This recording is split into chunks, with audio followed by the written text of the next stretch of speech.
Good evening, dear students. How are you? Hope you all are doing good. So, dear students, as we know, आज हमारी हिंदी की कक्षा में व्याकरण संबंधी कक्षा थी। उसमें हमने अपने पाठ्यक्रम की श्रृंखला में पत्र के विषय में पढ़ा था। तो आज हमने पत्र के बारे में जाना था कि पत्र क्या होते हैं। जैसे कि आपको बताया गया है, पत्र दो प्रकार के होते हैं, औपचारिक तथा अनौपचारिक, यानी कि फॉर्मल या इनफॉर्मल। औपचारिक पत्र वो होते हैं जो किसी औपचारिक संस्थान, जैसे किसी संस्थान, प्रधानाचार्य, आचार्य, अध्यापक आदि किसी को दिए जाते हैं, किसी कार्य हेतु दिए जाते हैं।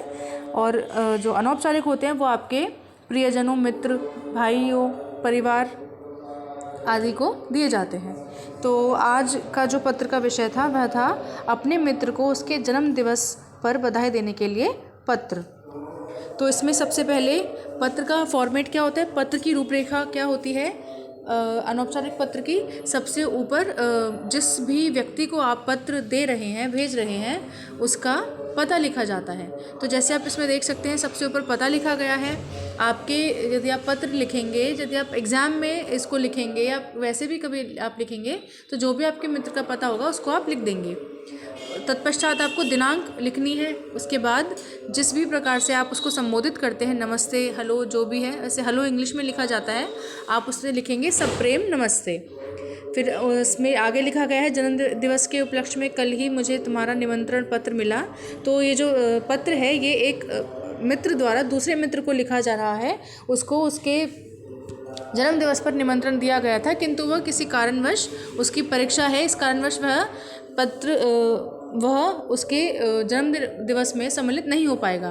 तो उसकी बधाई देने के लिए, साथ ही साथ जन्म दिवस पर सम्मिलित न होने के लिए वो क्षमा हेतु पत्र लिख रहा है। तो उसमें पहले पंक्तियों में जो पत्र की जो प्रारंभ जो किया जाता है, उसमें पत्र में सबसे पहले उसको विश किया जाता है। जैसे सप्रेम नमस्ते उन्होंने लिखा, फिर उनको बताया जाता है कि उनका पत्र लिखने का कारण क्या है। तो पत्र लिखने के कारण के लिए ऐसे नहीं लिखा जाएगा कि आपने विषय लिख के उसके सामने कारण लिख दिया। इसको आप सामान्य आसान भाषा में एक पंक्ति के माध्यम से लिख सकते हैं कि जन्मदिवस के उपलक्ष्य में कल ही मुझे तुम्हारा निमंत्रण पत्र प्राप्त हुआ। तुम्हारा जन्मदिवस हम सबके लिए एक अत्यंत हर्ष का दिन है। तो उन्होंने, इस व्यक्ति ने जो पत्र लिखा है, या आप जो पत्र लिखेंगे, उसमें आप प्रारंभ में जिन पंक्तियों का प्रयोग करेंगे उसमें आप बता देंगे कि आप इस हेतु आपने ये पत्र लिखा है। तो जिससे आपका जो पत्र है वो समझ में आ जाएगा कि उसका विषय यह है।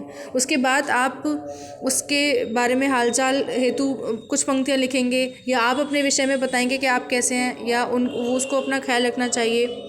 आप उसको कारण बताएंगे कि आप पत्र में कि आप परीक्षा में क्यों नहीं आ रहे, आप जो है उसके जन्म दिवस पर क्यों नहीं आ रहे हैं, आपकी परीक्षा है या कोई अन्य कारण जिसकी वजह से एक मित्र दूसरे मित्र के जन्मदिवस पर सम्मिलित नहीं हो पाएगा।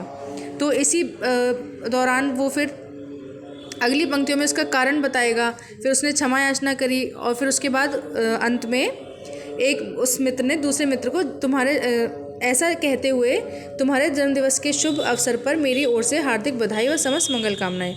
मेरी ईश्वर से यही प्रार्थना है कि जीवन में वह सब कुछ तुम्हें प्राप्त हो जिसकी तुम कामना करते हो। ऐसा कहकर वो पत्र को समाप्त कर देगा। तो छात्रों, ये था आपका आज का कार्य। जैसे कि मैंने आपको बताया, पत्र का की रूपरेखा क्या होती है। सबसे ऊपर जिस भी व्यक्ति को आप पत्र लिख रहे हैं उसका पता लिखा जाता है। उसके बाद उसके जो उसका कंटेंट है उसको लिखा जाता है, और जो लास्ट में आप अपना नाम, जैसे कि यहाँ पर लिखा गया है तुम्हारी या तुम्हारा जो भी आप हैं मित्र, आप अपने यहाँ पर नाम लिख देंगे। तो ये एक रूपरेखा थी एक अनौपचारिक पत्र लिखने की, जिसका विषय था अपने मित्र को उसके जन्म दिवस पर बधाई देने हेतु पत्र। ये आपकी क्रिएटिविटी या आपके अंडरस्टैंडिंग पे डिपेंड करता है। आप चाहें तो इसमें और कुछ ऐड कर सकते हैं, जैसे आप इसका कारण कुछ और लिख सकते हैं, या आप कुछ और बात कह सकते हैं कि इस कारण आप नहीं आ पाए।